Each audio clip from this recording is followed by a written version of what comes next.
Today, I'm going over what might be a bit of a controversial topic for judo and sambo, but I think since we make fun of guard pullers all the time, we need to take a look at our own sport and take a look at turtling. I think it can be just as bad as guard pulling or guard players. So I'm going to go over why I think it's as bad of a position as guard pulling, how we should change that technique-wise, and maybe some ideas for rule changes to limit the time people are just sitting in turtle doing nothing. I think it could definitely make the sport a lot more exciting and more realistic. Let's get right into it.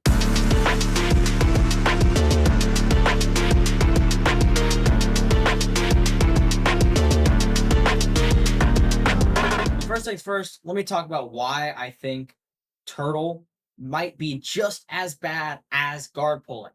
So the biggest thing you hear from judo and sambo players when they make fun of guard pullers is like, haha, that's not realistic. No one, when you get in a real fight, is going to scoot at you like this, right? Even though we know that all of these are just sports that we're playing. They're not a real fight. They're a simulation of a real fight with certain rules. And the guard pulling came about because of the rule set. I think we should take a critical eye to ourselves and see that sitting down, whether on our elbows and knees like this, waiting for a timer to be called, is just as defenseless, maybe even more than being in guard, right? It's just as unrealistic as a guard pull in a real fight. Unless you are trying to work up to your feet or rolling through for knee bars, turning over, somehow trying to actively defend yourself, right? Then it becomes realistic.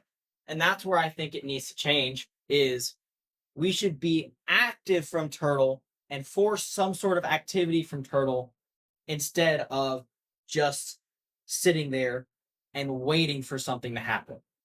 So if we're going to criticize the jiu-jitsu guys, I think we should look at ourselves with a critical eye there.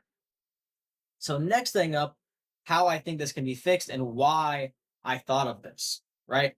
This came about to me through doing wrestling. I've never wrestled in my life. I'm in the US, but I didn't get the chance to wrestle in high school. But I recently started going to Texas Wesleyan, a college here in Fort Worth, their college wrestling practices and their folk style. And I realized how quick my bottom game is terrible. I realized that really quickly. We'd get in a referee's position, we'd start top bottom, and I would get here and just not know what to do. Because my typical defense from turtle is rolling through for a knee bar or rolling into some sort of submission, trying to carry a submission threat. But if I can't get a submission with those wrestlers, it was really hard for me to get up. And I realized that it is a huge weakness for us.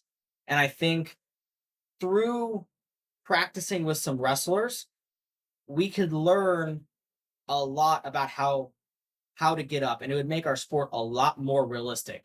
If we could learn how to scramble, it would also make the sport more interesting, right? You see a very dynamic movement on the ground for these guys. They're constantly rolling, constantly changing position, constantly diving for a leg, right? That is extremely dynamic and a lot more fun for people to watch than whenever you see people just, all right, sit and turtle. Maybe one guy just stands up because he doesn't care to attack the other person.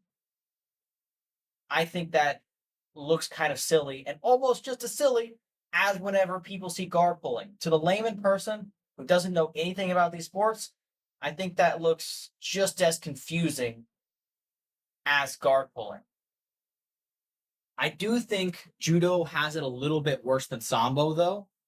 I think judo's submission game isn't quite as good as sambo's. I think because we have the leg locks, there's a little bit more we can do. I know judo has chokes, but I think the leg lock game is a little bit more dynamic than the choking game. Both have arm bars, so judo and sports sambo are same in terms of arm bars. Just one has chokes, one has leg locks, and I think the leg locks make sambo a little bit more dynamic, right? And I think the culture in sambo leads to a little bit more groundwork being done. Good example is whenever I went to Worlds, I turtled just stayed there and thought I could wait out the storm, but the Russian locked in an armbar really quickly. Очень классно Владимир бросает броском через спину с колен. Ошибся Тайлер Вебер. Подвернулся на бросок через спину с колен, отпустил захват. Уже Владимир Нациконян использует позицию.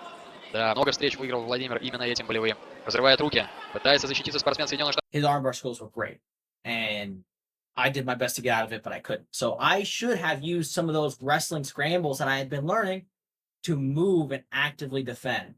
But I think that should be made into a more mandatory thing. Now going into what could be done in terms of rule set to fix it. And this is going to be the really controversial part. I think in Sambo, it should either be 1 point or a penalty. Okay. So Combat Sambo does fix this, right? By having, if you're getting grounded pounded, then, and you don't defend, you just stay here, then it's a penalty, right? I think Sports Sambo should adapt something similar, where if someone is attacking you from turtle, you need to be actively defending. You can't just hunker down. You need to be moving and rolling, maybe even trying to get back up to your feet, depending on how far we want to go.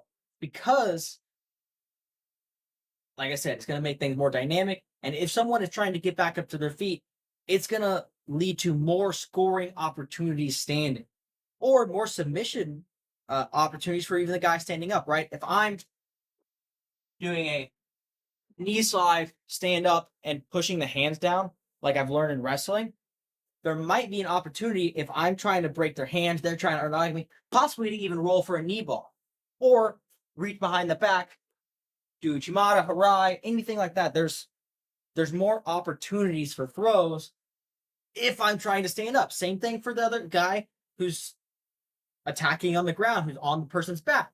They could throw an Uranage as the person trying to stand up. There's a Paniotoshi, right? It's going to open up more opportunities. Same thing in Judo. But I think in Judo, it should be a Yuko. Because Yuko, in many ways, is kind of an inconsequential score, meaning no amount of Yukos can add up to a Wazari, right? So if someone has a Wazari, they could still turtle and just eat a Yuko if they wanted to. But with the Yukos, instead of a Shido, you're not going to get penalized out, right? I don't want anyone to get penalized out of the match because Judo's already a bit of a Shido game.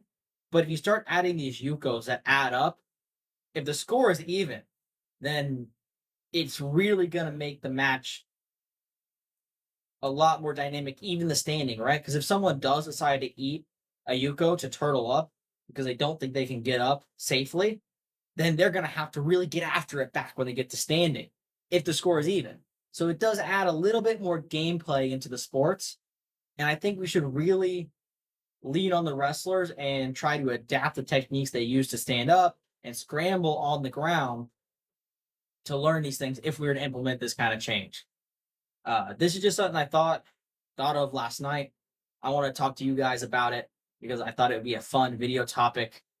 But let me know what your comments are down below. Do you think any of these changes could be implemented? Do you think I'm completely crazy for even bringing this up and I am trying to bastardize the sports? Let me know in the comments down below.